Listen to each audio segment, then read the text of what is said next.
भगवान ऐसा पड़ोसी सबको दे। खट खट खट खट। कौन है? पता नहीं कौन है। इतनी रात गए। बड़बड़ाते हुए सावित्री देवी ने दरवाजे के बीच बने झरोखे से झांक कर देखा। अरे रमा, तुम इतनी रात गए? जानती भी हो 2 बज रहे हैं। क्या है? आंटी जी, वो बाबूजी की तबीयत खराब हो रही है। उन्हें बड़े अस्पताल लेकर जाना होगा। आंटी जी, अंकल जी से कहिए ना, वो अपनी गाड़ी से उन्हें। बात बीच में काटते हुए सावित्री देवी बोली, बेटा, वो इनकी भी तबीयत खराब है। बड़ी मुश्किल से दवाई देकर सुलाया है। ऊपर से गाड़ी भी ठीक नहीं है। तो तुम चौक पर चली जाओ, वहाँ कोई ऑटो टैक्सी मिल जाएगी। क्या? चौक पर? रमा की आंखें भीगी हुई थी। रात 2 बजे चौक पर? माँ बाबूजी ने कभी 8 बजे के बाद घर से नहीं निकलने दिया। कारण अक्सर माँ बाबूजी उसे समझाते रहते थे, बेटा, ये वक्त असामाजिक तत्वों से बाहर घूमते हुए शिकार करने का ज़्यादा होता है। लेकिन आज आज तो मुझे जाना ही होगा। माँ को ढाढ़स बंधाकर आई हूँ। मुझे बेटी नहीं बेटा मानते हैं मेरे माँ बाबूजी, तो मैं कैसे पीछे हट सकती हूँ। लेकिन मन में अक्सर अकेली लड़कियों के साथ होती वारदातों की खबरें रमा के मन की आशंकाओं को और बढ़ा रही थीं। लेकिन वो हिम्मत करते हुए अपनी गली से बाहर सड़क की ओर जाने लगी। अरे रुको, कौन हो तुम? पीछे से आवाज़ सुनाई दी। रमा ने घबराकर पीछे की ओर देखा तो गली के नुक्कड़ पर महीने भर पहले रहने आए नए पड़ोसी, जो कि रिक्शा चलाते हैं, को खड़ा पाया। अरे तुम तो हमारी गली के दीनानाथ भैया की बिटिया हो ना? कहाँ जा रही हो? इतनी रात गए। काका, वो बाबूजी की तबीयत खराब है, अस्पताल लेकर जाना है। कोई सवारी रिक्शा ढूंढने। क्या? दीनानाथ भैया की तबीयत खराब है? बिटिया, तुम घर चलो वापसी, कहकर वह जंजीर से बंधे अपने रिक्शे को खोलने लगे। रमा तुरंत घर पहुंची। बाबूजी को सहारा देकर उठाने की कोशिश कर रही थी कि रिक्शे वाले काका अंदर आ गए। आओ दीनानाथ भैया, सहारा देते हुए दीनानाथ जी को पकड़ते हुए रिक्शे वाले ने कहा। अरे बिटिया, भाभी जी, कुछ नहीं है, सब ठीक है। अभी डॉक्टर के पास पहुंच जाएंगे।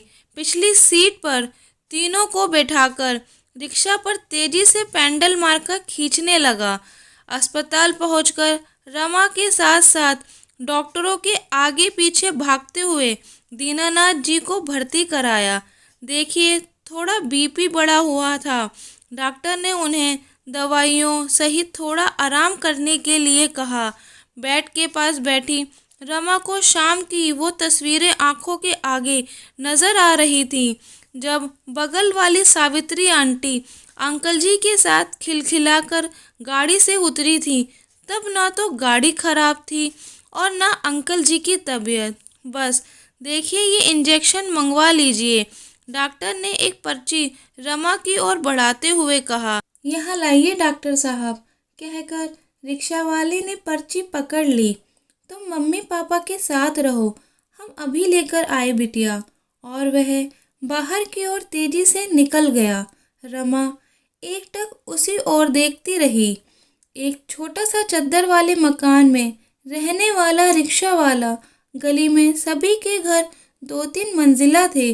सभी के घरों में मार्बल पत्थरों की सजावट थी, तो किसी के यहाँ टाइल्स की।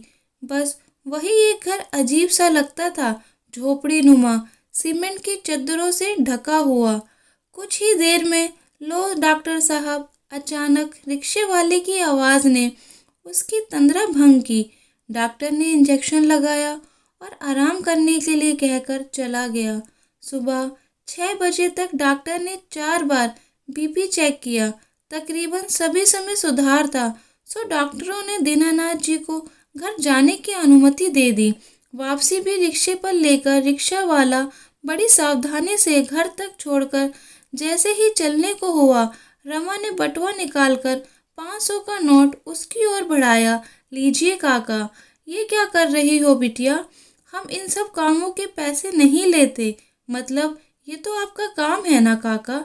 लीजिए बिटिया, हमारे परिवार के जीवन यापन के लिए हम सुबह से शाम तक उस ऊपर वाले की दया से मेहनत करके कमा लेते हैं। ज़्यादा का लालच नहीं, वो इंतज़ाम किए देता है हमारे पेट का।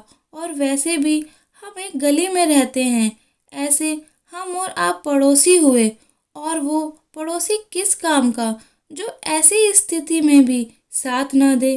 कहकर रमा के सिर पर हाथ रखकर वो चलने लगा। रमा भीगी हुई आंखें पोंछते हुए ऊपर वाले की ओर देखकर बोली, आप जैसे भगवान रूपी पड़ोसी ईश्वर हर घर के पास रहे। दोस्तों, आपको कहानी कैसी लगी कमेंट करके ज़रूर बताइएगा।